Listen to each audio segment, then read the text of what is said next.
अरे केहू चढ़ावे अमाय अमरूदवा, केहू चढ़ावे अमाय अमरूदवा, केहू चढ़ावे नारंगिया। शिवा गुरु हो, शिवा गुरु हो। अरे के चढ़ावे भांगे आधा तो शिवा गुरु हो, के चढ़ावे भांगे आधा तो शिवा गुरु हो। अरे के चढ़ावे काजू छोहाड़ा, के चढ़ावे काजू, अरे के चढ़ावे किशमिश शिवा गुरु हो। अरे के चढ़ावे भांगे आधा तो शिवा गुरु हो, के चढ़ावे भांगे आधा तो शिवा गुरु हो। अरे सासो चढ़ावे अमाय अमरूदवा, सासो चढ़ावे अमाय अमरूद, अरे ननद चढ़ावे नारंगिया। शिवा गुरु हो।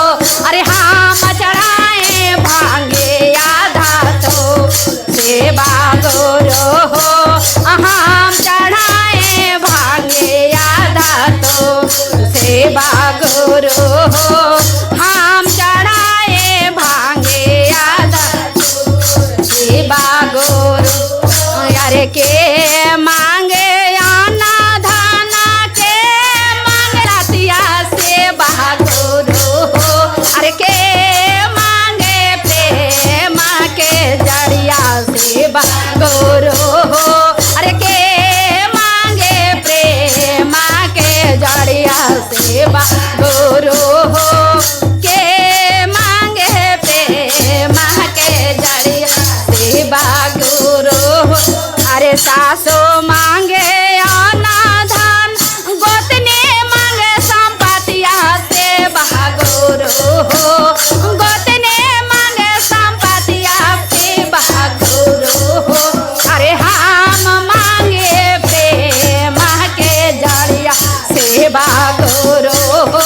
अरे हम मांगे प्रेम के जड़िया शिवा गुरु हो।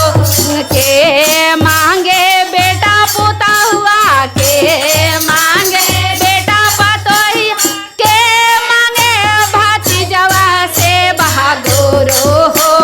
भाई मांगे 16 हो सिंगार शिवा गुरु हो, के मांगे 16 हो सिंगार शिवा गुरु हो।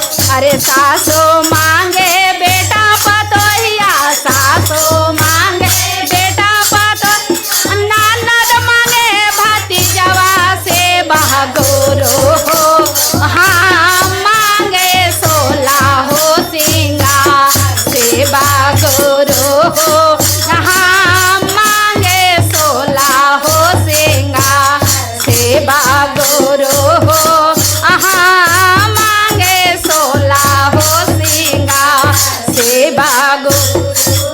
अरे के ही चढ़ावे काजू छोहाड़ा, के ही चढ़ावे काजू छोहा, अरे के ही चढ़ावे किशमिश शिवा गुरु हो। अरे के चढ़ावे भांगे आधा तो शिवा गुरु हो, के चढ़ावे भांगे आधा तो शिवा गुरु हो। अरे राजा चढ़ावे काजू छोहाड़ा, राजा चढ़ावे काजू छो, अरे सेठा चढ़ावे किशमिश शिवा गुरु हो। अरे हम चढ़ाए भांगे आधा तो शिवा गुरु हो, हम चढ़ाए भांगे आधा तो शिवा गुरु हो, हम चढ़ाए भांगे आधा तो। प्रेम से बोलिए शंकर भगवान की जय। हर हर महादेव। तो दीदी मेरा भजन कैसा लगा, अच्छा लगा तो लाइक कर दीजिएगा, चैनल को सब्सक्राइब कर दीजिएगा, अपने दोस्तों में शेयर कीजिए।